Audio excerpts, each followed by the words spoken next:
Бәріңе сәлем, сіздермен бірге мен Диана. Менің арнама қош келдіңіздер. Менің арнама тіркеліп, лайк басып және де комментарий жазуды ұмытпаңыздар. Достар, менің арнама 1000 подписчик жиналуына сәл ғана қалды. Сондықтан маған тіркелмеген болсаңыз тіркеліп кетуіңізді сұраймын. Бүгін осындай кәдеден икра жасаймыз. Дәмі деген өте ерекше болып шығады. Ал бастайық. Ең алдымен кәдімізді видеода еткенде турап аламыз.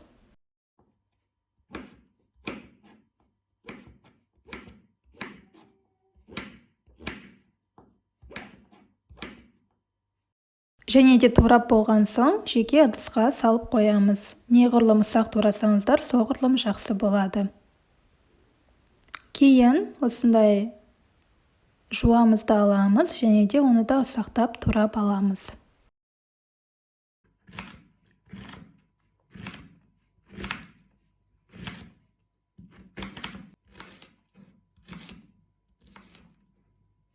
Және оны да жеке ыдысқа салып қоямыз. Ал сәбізімізді үкіштен өткіземіз. Үкіштің ұсақтау жерінен өткізсеңіздер жақсы болады. Осылай өткізіп аламыз. Достар, барлық керекті ингредиенттер грамдары мен описанияда жазылған, міндетті түрде қарап көріңіздер.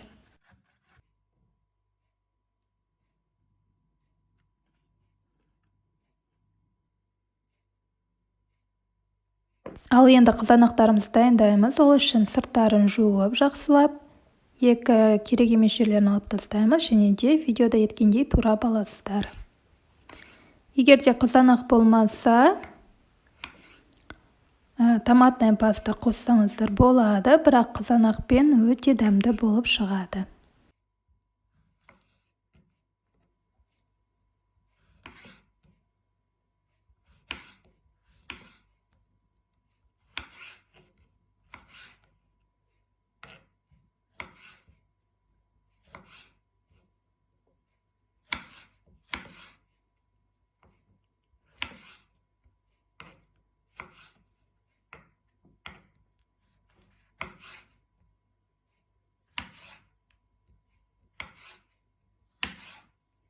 Қызанақты да жеке ыдысқа салып қоямыз. Ал енді икрамызды жасауға кірісеміз. Ол үшін осындай табаққа сұйық май құямыз. Сұйық майымыз қызған соң үстіне пияз салып, сәл қуырып аламыз.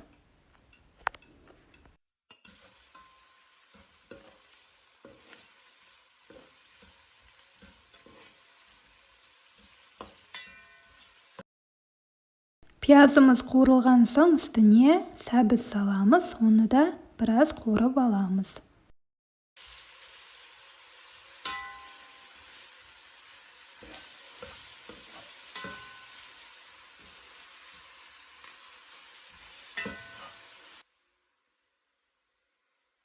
Ал енді пияз бен сәбіздің үстіне қызанақтарымыз саламыз және де тағы да қуырып аламыз.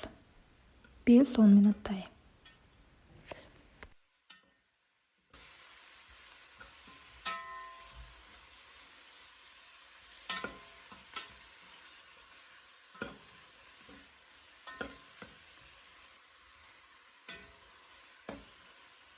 Қызанағымыздың осылай суы шығу керек. Видеода көргендеріңіздей, кейін кәдімізді саламыз және де тағы бір араластырып аламыз.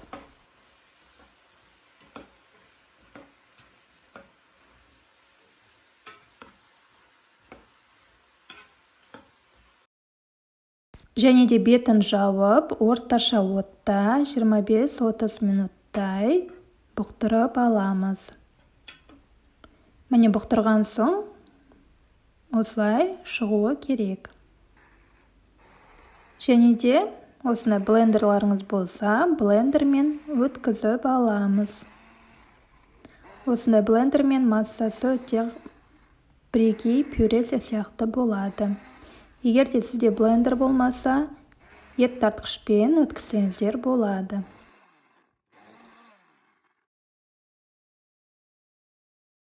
Блендермен өткізгеннен кейін тағы да орташа отқа қоямыз және де тұзын, қант және де уксус құямыз. Және де осылай 5 минуттай бұқтырып аламыз.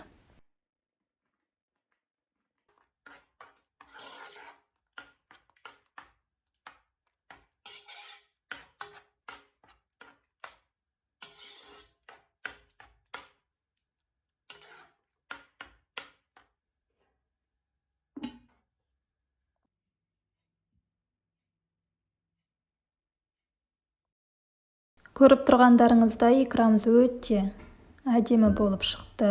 Осыны банкаға құямыз және де бетін жауып қоямыз.